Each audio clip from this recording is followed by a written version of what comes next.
Okay, well, welcome back. Today, we're starting the first of a longer series on special topics for game developers. And we're lucky enough to have with us Mr. Paul Lindberg and Mr. Brad Werth, who are both senior software engineers here at Intel. And they'll be starting us off on this topic. And without further ado, I'll just turn over to Paul and ask him just to quickly summarize what they'll be talking about. Sure. So, Brad, help me out when I forget what Sure. we're here to talk about. But we're talking today about threading in games. We're going to talk at a fairly high level, but talk about some game-specific topics, about the architectural principles that are interesting when programming games, the techniques that you might use when those can go awry, and what you can do about those. Brad, anything else? Our goal is to give you techniques that you can use when you're planning a new project and techniques you can use in the middle of an existing project. So with that, we should probably spend a short period of time talking about Multicore. It's a very big topic for us. Brad and I both work in Intel's Developer Relations Division. We work with game developers every day. We have a strong imperative to encourage game developers to take advantage of Multicore. And if you're not familiar with this particular move in the industry, there's an excellent paper that I can refer you to about the end of the free lunch by Herb Sutter. That's required reading for the shift to Multicore.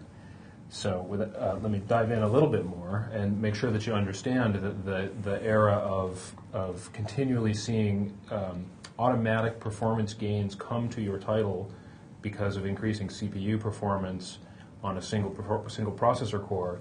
That era is over. The era of adding performance to titles through explicit addition of more processor cores is the era in which we find ourselves now. And as a result of that, some explicit programmer work is required.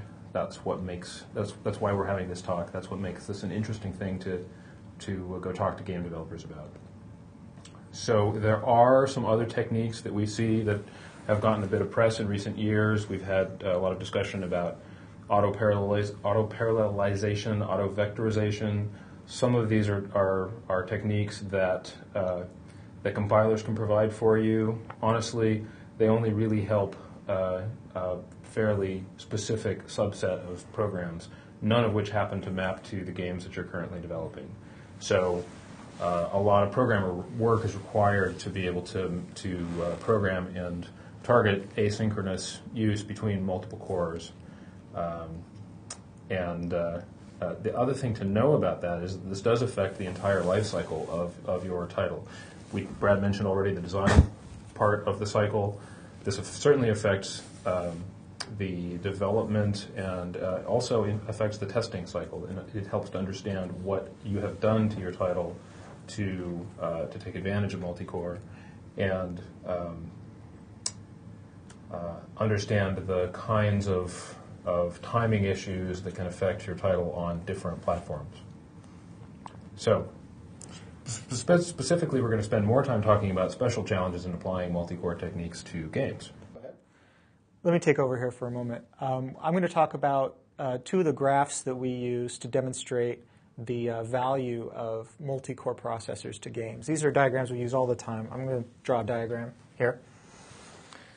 So the first graph I'm going to show you is an idea that's very natural for most developers, is that if you have a task, I'm sorry, I'm writing performance, I mean to be writing processors. My first mistake, processors. If you have a task that's of a fixed size and takes a certain amount of time with one processor, as you add processors, that task is going to be done faster and faster. Now, in a perfectly parallel task, this time down here, this time will be 0. Okay, as you have tasks with more serial portions in them that can't be made parallel, the asymptote is a little bit higher. But what you see here is a great increase in performance at the beginning, and then it starts to taper off. This is a very common pattern.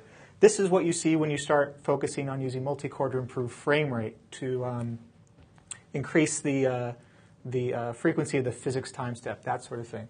So what we see here is diminishing returns. It's a classic case of diminishing returns. I'm going to draw the other diagram now. So that's kind of a bummer. What's the good news? Well, the good news is processors can do something else.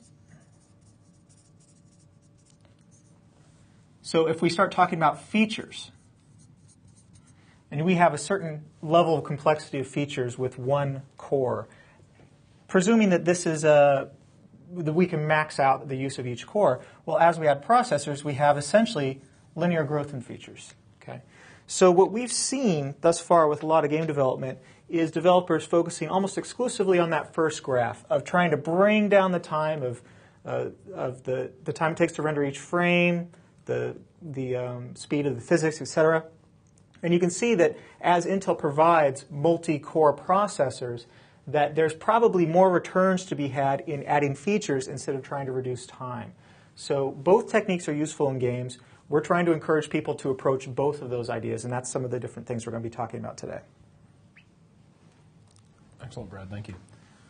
So, and as Brad talked about, we do see both of these combinations of thinking very helpful in games.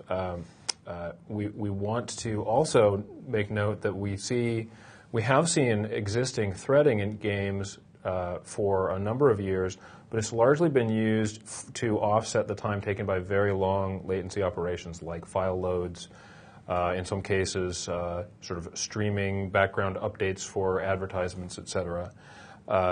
Those are essential techniques for hiding latency.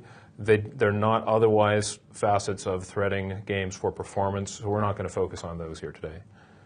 So there was an excellent paper presented at Game Developer Conference 2006, among many other great presentations, that talked about sort of a hierarchy of thinking that could help you understand your design, understand the thought processes in breaking down your design.